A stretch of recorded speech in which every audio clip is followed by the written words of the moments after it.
नमस्कार, news for nation देख रहे हैं आप। आपके साथ मैं हूं ऋचा शर्मा। बिहार में चुनाव समय पर ही होंगे, ये बातें जब से स्पष्ट हुई है तब से बिहार में जितनी भी राजनीतिक पार्टियां हैं सभी ने चुनावी तैयारियां करनी पूरी कर दी है। और इसी बीच भाजपा की बात की जाए तो भाजपा भी लगातार वर्चुअल रैली कर, वर्चुअल मीटिंग कर पूरी कोशिश कर रहा है कि कैसे इस बार की रणनीति बनाई जाए और कैसे चुनावी मैदान में धाक के साथ उतरा जा सके। इसी बीच शनिवार को भाजपा की बैठक हुई। इस बैठक में कई मुद्दों पर बातचीत किया गया। इसके साथ ही भाजपा की आगे की रणनीति क्या होगी, चुनावी मैदान में उतरने के लिए क्या कुछ प्लानिंग होगी, इन सब पर डिस्कशन किया गया। बात करें भाजपा के चुनाव प्रभारी और महाराष्ट्र के पूर्व सीएम देवेंद्र फडणवीस की, तो उन्होंने भी ऐसे संकेत दिए हैं कि वो जल्द ही बिहार आएंगे और आगे की रणनीति पर प्लानिंग की जाएगी। इसके साथ उन्होंने कहा कि 15 वर्षों में एनडीए की सरकार ने जो कुछ कर दिखाया है वो अब तक बिहार में नहीं हुआ था। इस 15 वर्षों में बिहार को आगे बढ़ाने का काम किया गया है। विधानसभा चुनाव की तैयारियों में जुटी भाजपा की शनिवार को 2 दिवसीय प्रदेश कार्य समिति की बैठक शुरू हुई।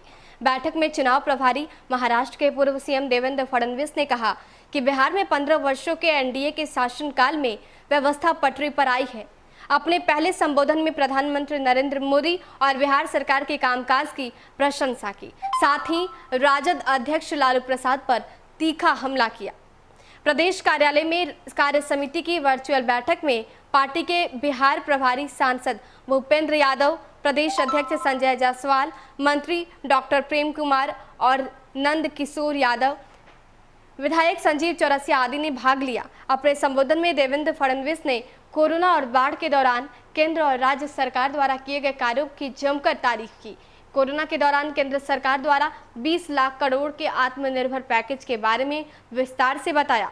बिहार के गौरवशाली इतिहास को भी याद दिलाया। उन्होंने कहा कि लालू प्रसाद ने 15 वर्षों के शासनकाल में केवल अपने परिवार को आगे बढ़ाने का काम किया, जबकि एनडीए के शासनकाल में राज्य के विकास को लेकर काम किए गए।